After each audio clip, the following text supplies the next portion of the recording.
Hey everybody, so here we are again working on another project. So after I get home and I clock out, after I'm done working on the job site, I always find other projects that I need to do. So this is a project, it used to be an old, I guess, horse barn that was built back in the, I think they said the 20s. So what we had already started doing is we've torn the roof off of the shed, and I mean this thing is completely rotted out. So if you're gonna look at it, you know, like there's the walls, you can actually see into the shed there, and most of the upper trusses were completely rotted out. So as you can see, we're starting to work our way through and replace the trusses. You go on the inside here, it actually has a concrete floor, which is nice, easier to build on. But see, their framing is not adequate in this building. As you can see, there's only one upper on the 2x4 on this side, where they're supposed to be to code now is every 16 inches. So what we're going to do is we're going to run all new framing through here. We're going to take these little cross members out and run them all 16-inch on center. Same thing here, there's only two uppers here, so we're going to handle that. Start framing up the sides. As you can see, we already started running all of the trussing going up, and we put cross members in between the trussing too.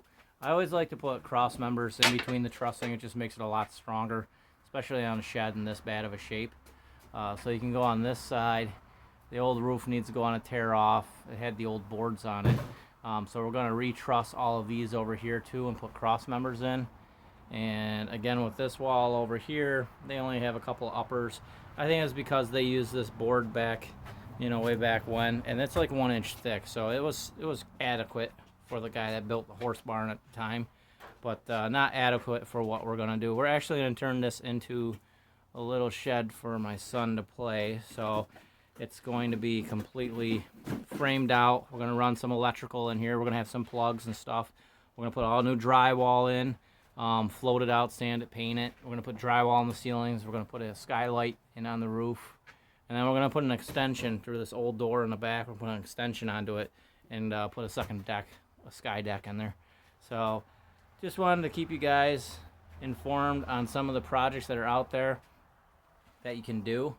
So this is going to be part one of converting a shed into sort of a she shed, or this is a sun shed, or a fun shed we should call it.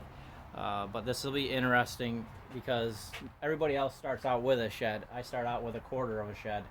But just for you guys to save some time and money, you know, or get some tips when we're building and framing out, I can show you guys some things. I mentioned before, there's an easy way. I mean, with the pandemic and that, the lumber's been super crazy with the pricing. I mean, I was paying like 12 bucks for a 2x4 at one time. It's down to like $5-6 a 2x4, which is still insane.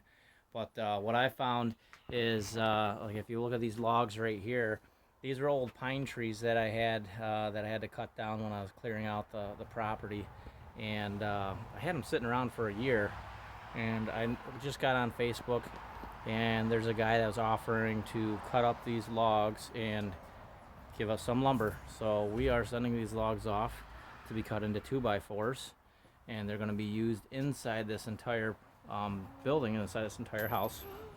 So that'll get our 2x4s, and we're going to cut down a couple more logs that'll give us all of our platforming on the top of the roof there. So instead of buying the OSB was, I mean, everybody knows OSB was running almost 90 bucks a sheet. It's down to like 36, which is still insane because it was $5.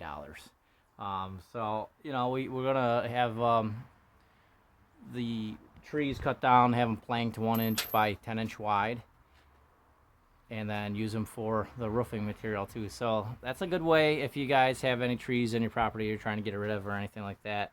Look around on Craigslist, look for a local lumberman, and he could actually come and pick up the logs for you and cut them into wood that you can use.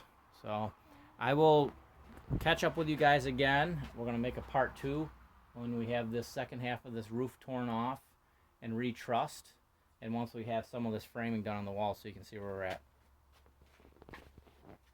Say hi.